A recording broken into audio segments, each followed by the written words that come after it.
This is Jilliana Ranicar-Breese, and I'm still with Nigel Higgins on his finca. Actually, I'm calling him Mr. Finca.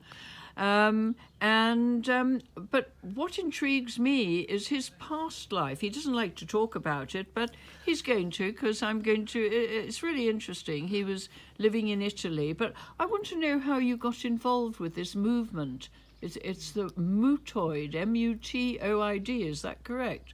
Mutoid. Yeah, I've got it. Yeah. Mutoid Waste Company. Yes. What is it exactly? Mutoid Waste Company was the kind of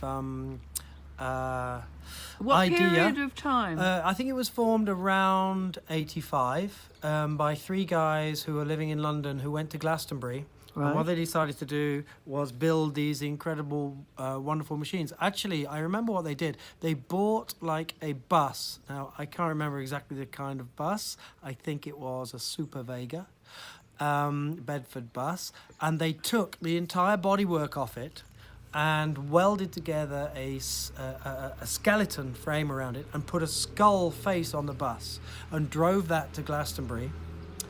And basically used that as their party piece and played percussion all night on it, and they dressed in crazy costumes made out of bits of waste, unlikely stuff. They made hats out of Wellington boots and clothes out of rubber window seals, stuff like this. And so I went to Glastonbury in 1985 so I'll have been 19, and saw these people drumming on this crazy creature kind of that had wheels, and I was like, what on earth is going on? And that was extremely alternative. And then the next time that I saw these people was after I myself had bought a truck and moved into a truck. Because you were a traveller, weren't you? I left university thinking that a better way of life would be to live outside of the norms of society, and started cooking vegan food at free festivals, which I thought was a wonderful thing to do, because there was so much for people to do at these festivals and they quite often forgot to eat. So I was giving free food to anyone who was hungry, on donation basis to anyone who could afford it. And it was very uplifting thing to do, and I loved doing it. But due to the way these festival scene went in those years, and we're talking about 87, 88, there was Margaret Thatcher, who decided it was a problem and formed a special branch of the police to break these festivals up.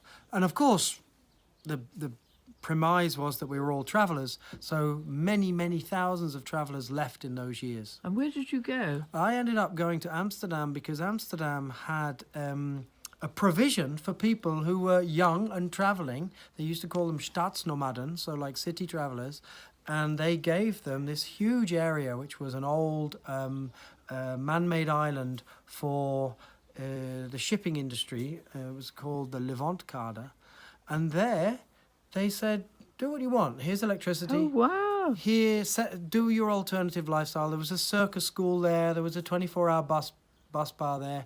We built a restaurant out of 2 trucks and a boat and on 2 floors, and called it the Truck Stop.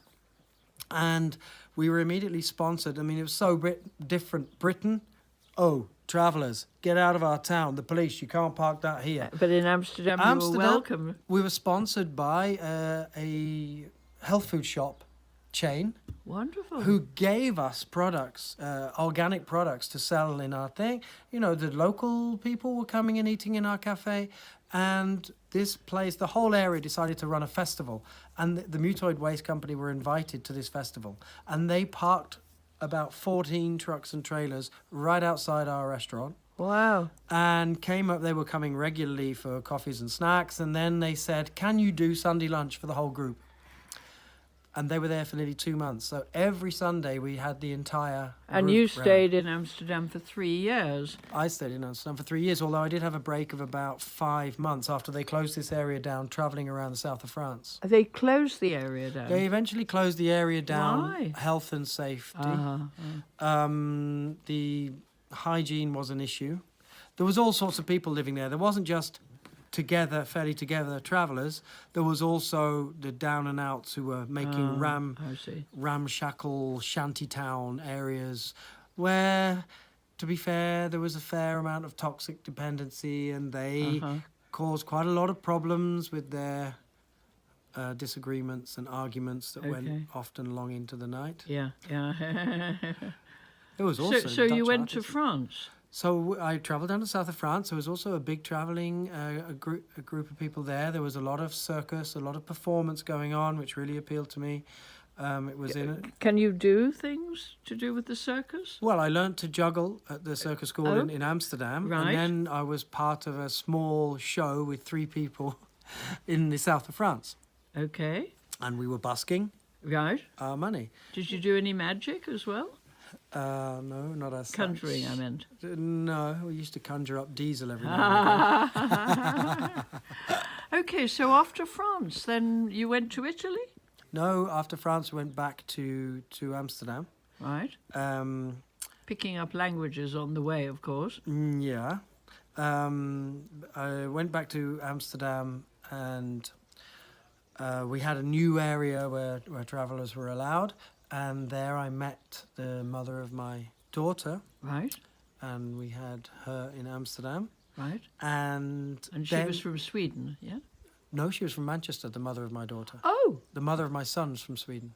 Oh, okay. Yeah. Okay, you've But got two children. They're kind of okay. like 20 years apart, so different mothers. Okay. And we were living in Amsterdam with our young daughter. And we were like, well, we don't want to carry on living here. It's, it was city life. We wanted to get on. We were both very young, 25, 26, do something else. And we got invited to cook for the festival in Italy that the Mutoid Waifs were running. I see. So that's how we ended up moving to Italy.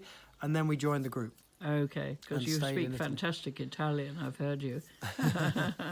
And you stayed there 15 years, did you say? How many years? Yep, I arrived in 92, left in 2005, and then went back for 2 years, so 15 years in total. Yeah. In Italia, but I mean, still working there. And funnily enough, I was made in Italy. My parents went to Italy for summer holidays. You mean you were conceived? Exactly. And I always had a strong feeling to leave Britain, that I didn't really feel that you were an outsider. I didn't have the greatest experiences there, and I came to Italy, and it went well for the whole group, and we were really welcomed with open arms. We were given a great place to stay, no bills. We were given work. Yeah. We were animating in local clubs. We were given engagements to do shows. We were featured in the major television channels. We were interviewed for Vogue Italia, Max Magazine Italia. Wow. And we were kind of like local celebrities. So whereabouts different in Italy from was Britain. this? Near Rimini. Okay. Sant'Arcangelo di Romagna was the base. And it still is. It's called Mutonia. Yeah, a Mutonia. Yeah, it's in the Sant'Arcangelo village website. They've had now it's about 40 years of a theatre festival. Yeah. It's one of the major theatre festivals of the area. And it was the mayor of Sant'Arcangelo who saw the Mutoids performing in Barcelona in 1990 and invited them to be part of the fringe of Sant'Arcangelo Theatre Festival, which in those days was like 50,000 people were coming at the weekend. Wow. So he was very far-sighted, wasn't he? Yeah, she. Okay. Okay. Well, anyway, thank you very much. And in the third part, I'll hear how you came to Mallorca. Okay.